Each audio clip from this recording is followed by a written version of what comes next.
Alright fellas, we're back in the shop. Continue working on the twin turbo Mustang, excuse me. And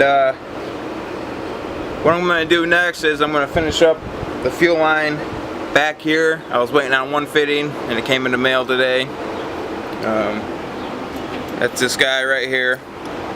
So I'm going to put that on. I'm going to show you where I got it connected at and go underneath here. Yeah. So right here, I'm going to connect that fitting on right here, and then I can connect to this Y adapter. This is, these pumps got -10 feeds to them from the fuel cell, and they come out with a check valve on each, and then a -8 line on each one to this Y, where it goes back to a -10 feed line all the way up.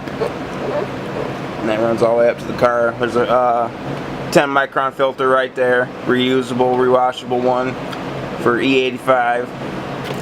So we got that going on, and so that's where we're at. I'll show you how to make a AN fuel line.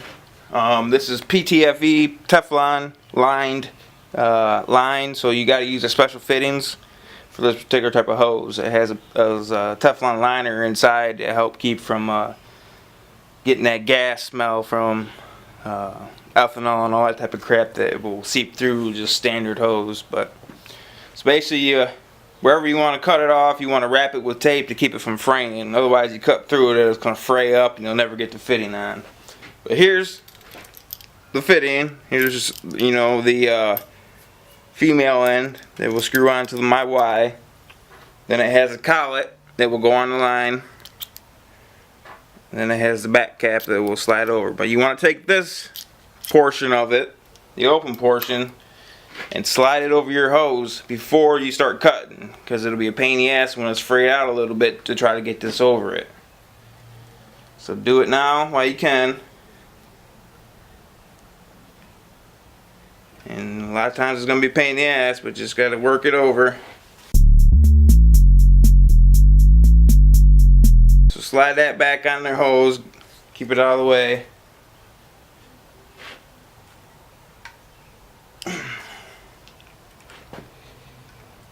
Okay. And then grab yourself some kind of tape to put on there.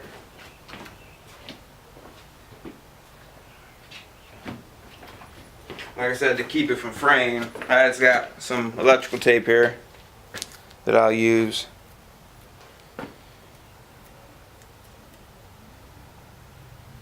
I only need to cut off the very end because I'm right about my length I need. There's many ways to cut this hose. Some work, some don't. I use this your standard cutoff wheel. This seems to cut through it the best. You can use, people use hacksaws. I've seen even people use sawzalls, but this is what works best for me. This is what I'm going to use. So I'm going to go ahead and get this cut.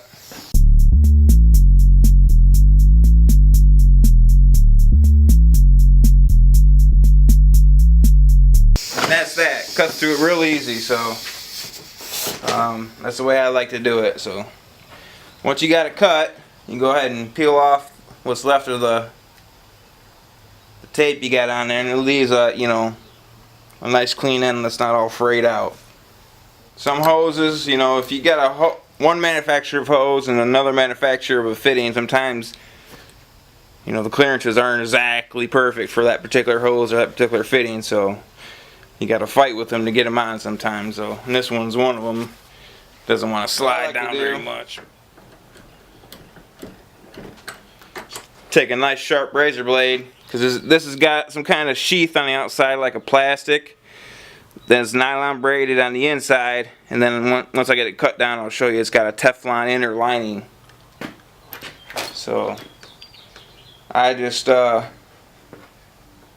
sliced down about that far. It's probably about, you know, between, I'd say, 1/3 and 1/2 of an inch. Take just the sheathing off. You cut through the plastic sheathing and you rip it off. But I'll show you that here. Go ahead and get it cut.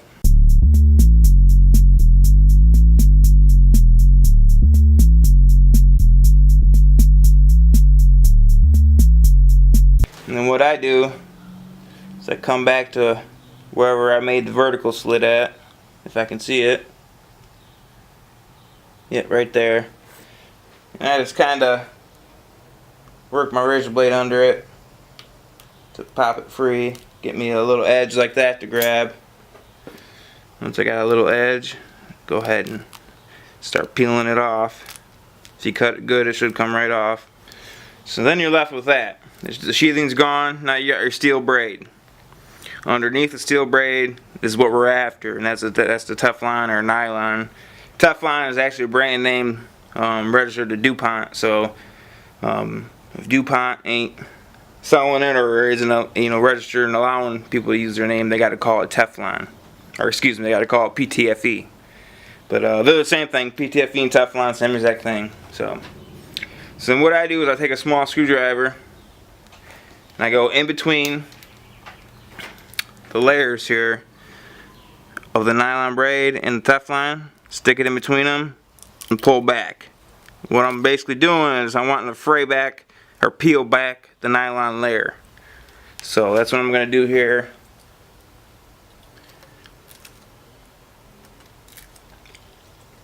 And this will allow that collet, or olive as they're known, to slide down on this hose and seal it once we get the fitting all put together. So just kind of peel it back like a banana peel, basically. Just peel it back as much as you can. Once you get it peeled back like that, I'm going to go ahead and you got to trim it, okay? You got to cut off basically what you peeled back. So just trim it back. Make sure not to nick the hose. I use my cutoff wheel to do that. This is metal, so just trim it back. So we'll go ahead and show you how to do that. What I do is I turn it upside down and come at it like this. Just trimming it all the way around.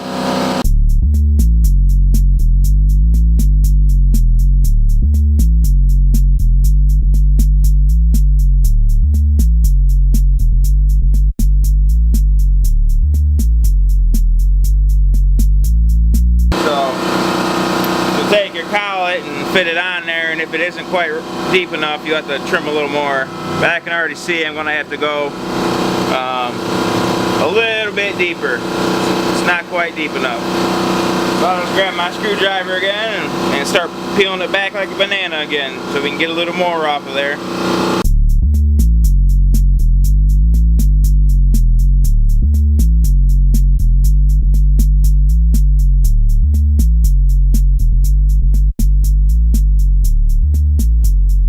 Once you got it peeled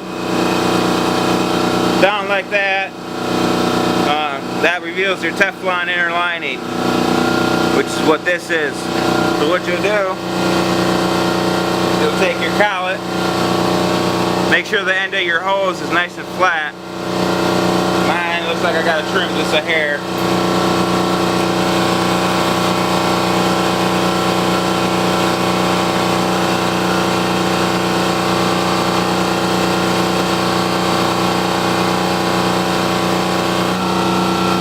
Take your collet, slide it. It's tapered. You want the tapered end going down. Slide it on there. Like I said, different brands might fit a little different, but just gotta make sure you get it on there. Just like that. You can see the, I can't see, but there's the hose there and there. So once that's on, you can take your other end of your fitting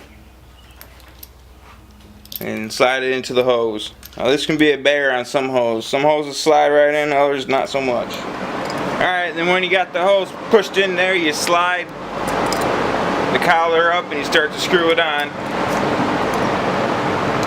You just take your AN wrench here and start to thread it on. Finished with is a completed hose. So I'm going to go screw this on to the fuel pump and tie it into the Y, and we'll have that backside all finished up. Hook up the line that we just made back here to the fuel pump.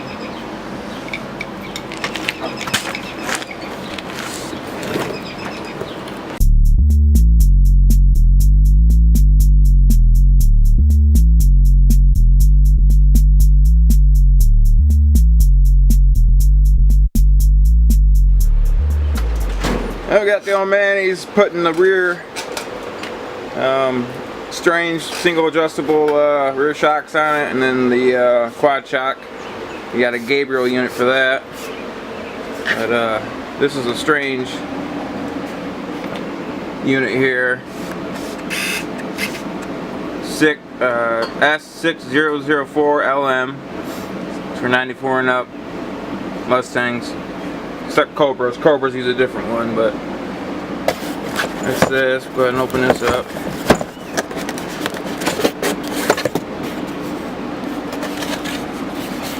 Turn it around.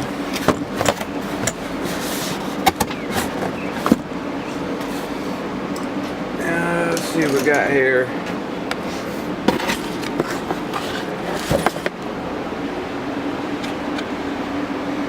That's single adjustable strain shocks for the back. Comes up through the trunk. We got that. And that comes with the hardware and instructions and all that good stuff. So that's where we're at right now. He's gonna knock that out while I finish up this fuel system. So that's where we'll be at for now.